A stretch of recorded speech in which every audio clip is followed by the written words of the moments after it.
રવિવારે સાંજે અમદાવાદમાં જાહેર સભા યોજ્યા બાદ ઓવૈસી અને તેમના સાથીદારો વંદે ભારત ટ્રેન મારફતે અમદાવાદથી સુરત જઈ રહ્યા હતા। તે દરમિયાન સુરત પહોંચતા પહેલા જ વંદે ભારત ટ્રેન ઉપર પથ્થરમારો થયો હોવાના આક્ષેપો લગાવવામાં આવ્યા છે। રાજ્યમાં વિધાનસભાની ચૂંટણીની જાહેરાત બાદ રાજકીય માહોલ ધીમે ધીમે વધી રહ્યો છે। રાજકીય પક્ષોના દિગ્ગજ નેતાઓ ગુજરાતની મુલાકાતે આવી રહ્યા છે અને ચૂંટણી પ્રચાર શરૂ કરી દીધો છે। એઆઈએમઆઈએમ પક્ષના વડા અસદુદ્દીન ઓવૈસી પણ વિધાનસભા ચૂંટણી માટે 2 દિવસ માટે ગુજરાત આવ્યા હતા। રવિવારે સાંજે અમદાવાદમાં જાહેર સભા યોજ્યા બાદ સોમવારે ઓવૈસી અને તેમના સાથીદારો વંદે ભારત ટ્રેનમાં અમદાવાદથી સુરત જઈ રહ્યા હતા। ટ્રેન ઉપર પથ્થરમારો કરવામાં આવ્યો હતો। એઆઈએમઆઈએમના રાષ્ટ્રીય પ્રવક્તા વારસ પઠાણે સોશિયલ મીડિયામાં તસવીરો શેર કરીને દાવો કર્યો છે કે જ્યારે ઓવૈસી સુરત જતા હતા ત્યારે આ ઘટના બની છે। એઆઈએમઆઈએમના રાષ્ટ્રીય પ્રવક્તા વારસ પઠાણે ટ્વીટ કરી જણાવ્યું હતું કે સાંજે અસદુદ્દીન ઓવૈસી અને એઆઈએમઆઈએમની ટીમ અમદાવાદથી સુરત માટે વંદે ભારત એક્સપ્રેસ ટ્રેનમાં જઈ રહ્યા હતા। આ દરમિયાન કેટલાક અજાણ્યા લોકોએ જોરથી પથ્થર મારીને ટ્રેનની બારીનો કાચ તોડી નાખ્યો હતો। તેમણે ટ્વીટ કરીને આ અંગે માહિતી સાથે તસવીરો પણ શેર કરી છે। સુરતની સભામાં પણ વારસ પઠાણે આકરા પ્રહાર કર્યા હતા કે વંદે ભારત એક્સપ્રેસ ટ્રેન ઉપર ક્યારેક જાનવર વચ્ચે આવી જાય છે અને હવે પથ્થર પણ ફેંકાય છે।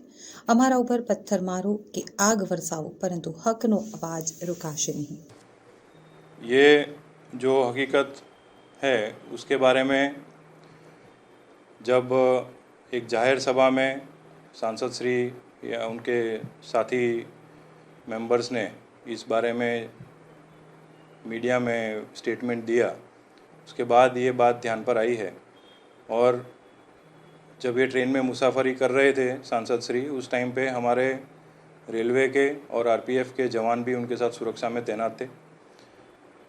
जिस समय मुसाफरी के दौरान जिस सीट का कांच क्रैक हुआ है, उस यात्री के द्वारा सूरत पहुंचने पर इस बात की जानकारी देने में आई थी।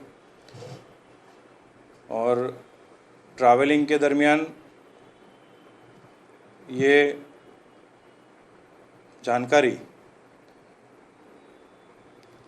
सांसद श्री या उनके साथ ट्रैवल कर रहे दूसरे साथी मेंबर्स के द्वारा हमको बताने में नहीं आई। और वो सूरत स्टेशन पे उतरने के बाद भी इस बारे में कोई जानकारी नहीं दी गई। साथ में इस मामले में तहकीकात करने पर ये पता चला है कि अंकलेश्वर और भरूच के बीच में रेलवे अथॉरिटीज़ द्वारा ट्रैक पर मरम्मत का काम चल रहा है। पिछले 2-3 दिनों से काम चल रहा है। इस काम में जो मेटल और ट्रैक का रिपेयरिंग के काम के दौरान ऐसी संभावना रहती है, ऐसा रेलवे अथॉरिटीज़ द्वारा क्लेरिफाई किया गया है कि मेटल पार्ट्स या तो पत्थर उछलने के बनाव बनते हैं। फ़िलहाल रेलवे अथॉरिटीज़ द्वारा इस बात की पुष्टि की गई है कि ये संभावनाएं रहती हैं। और इसके अलावा अगर कोई एंटी सोशल एलिमेंट्स या किसी और द्वारा ऐसी कोई बदमाशी की गई है, उस एंगल पर भी हम इन्वेस्टिगेट कर रहे हैं। और डिटेल में इन्वेस्टिगेट करके ऐसी कोई जानकारी मिलेगी तो हम आगे कार्यवाही करेंगे। અમદાવાદથી સુરત અમે આવતા હતા ત્યારે સુરતથી 25 કિલોમીટર પહેલા જ 2 જોરદાર પથ્થર ફેંકવામાં આવ્યા અને ટ્રેનના કાચમાં તિરાડ પડી ગઈ હતી।